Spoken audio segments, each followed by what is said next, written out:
My name is Colton Radebaugh. I'm the current president of the Environmental Studies Center Council. I've grown up in this town, grew up coming to the Environmental Studies Center in school and all through middle school. I was a counselor here, and now I'm part of the council. We're looking more towards to fix up the wet lab. I remember growing up being in there, and it's very hot, and keeping all the fish nice and cool is the biggest thing. Hi, my name is Valerie Gaynor, and I am the coordinator at the Environmental Studies Center.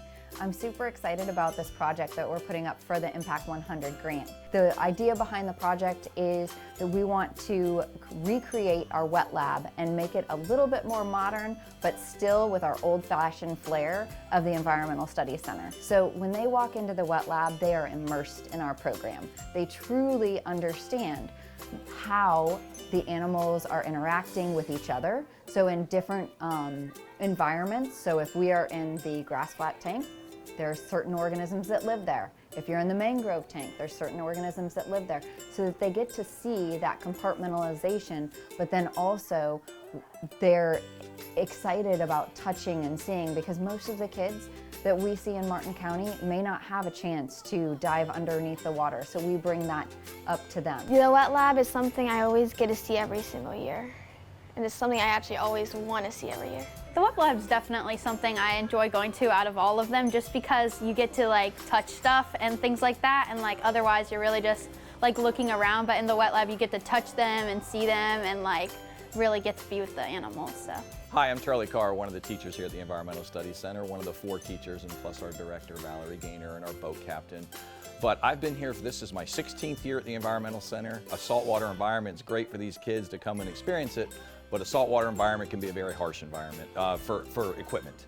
And so we're constantly maintaining our pumps, changing out pumps, or maintaining the equipment in there with what the problem is now with the wood we have in there with the steps and everything, and obviously over time it's pressure treated wood, but the salt water constantly getting wet in there with buckets. Kids going in there, not only for every day, we average about 80 kids a day, 400 a week during the school year, and then of course you add in summer camp, and we're constantly in there wet with salt water, and it just doesn't take long to wear out the wood and wear out the equipment. Okay, welcome to our wet lab. Like I said, one of the favorite rooms for the students to come and visit. We have our touch tanks over here, and we were talking about trying to, like I said, upgrade the equipment here. We were able to, not too long ago, put this composite, because this is wet all the time with the students touching in here. But what we would like to do, as you can see, we can see some of the wood at the base there getting a little rotted. Of course, it's safe, and we're fine. We were constantly staining it and maintaining it. But these are things that we were hoping to possibly avoid by switching over to this new material that's available, this composite wood. This upgraded stuff is such high-tech stuff now. It's so much better than using the old PT, the old pressure-treated wood. But we have our touch tanks. The main tank here, of course, is always popular with the students to walk up the steps and stand. It's a 1,000-gallon tank. And of course, we're also looking to upgrade the foundation underneath and replace all this wood, just so we can go to a composite that will never need replacing, for the most part. One of our storage tanks really just for our shrimp that we feed our sea turtle, and when the sea turtle small comes in here at nighttime. We get into our equipment here. Back here is our fractionator or protein skimmer, and you can see, you can imagine the amount of salt water in the environment that it has in there. So we're always looking to upgrade our UV lights and things like that constantly need, keep our systems, keep our water clean, keep everything filtered, keep our fish and critters happy. These are what we call our north tanks, the 3 north tanks, the north side of the wet lab. And again, the tanks are okay, but you can see they're old, the old wood frame. They're doing fine. The fish are okay in there, but they're such newer tanks. We got the newer lights here, which are okay, but you can see our old lights up there and everything that we've had to kind of go to a newer light. So just everything needs to kind of be brought up to date. A newer, same size tank, but go to a newer tank would be great. Over here is our puffer, our puffer tank.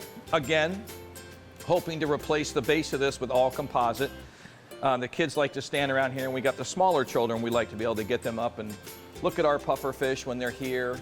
Same style tanks in the west side of the wet lab here, which is all, again, they're fine. The tanks are fine, but they're outdated.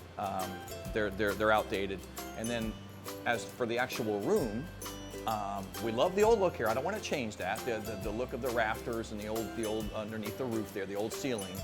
But we wouldn't mind going to like a split system AC, because you can't feel it here now, but today's not bad. But if you're here in the middle of August or September, and when the kids start here in August, it's brutally hot. I mean, no matter with the fans on and the windows and everything open.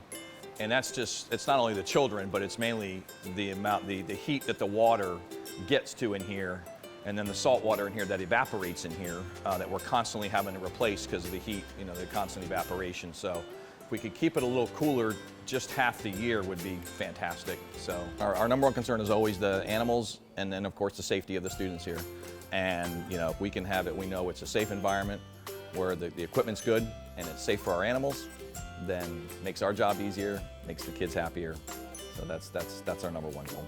Thanks to Impact100 Martin, the Environmental Studies Center was awarded a $100,000 grant to renovate the wet lab.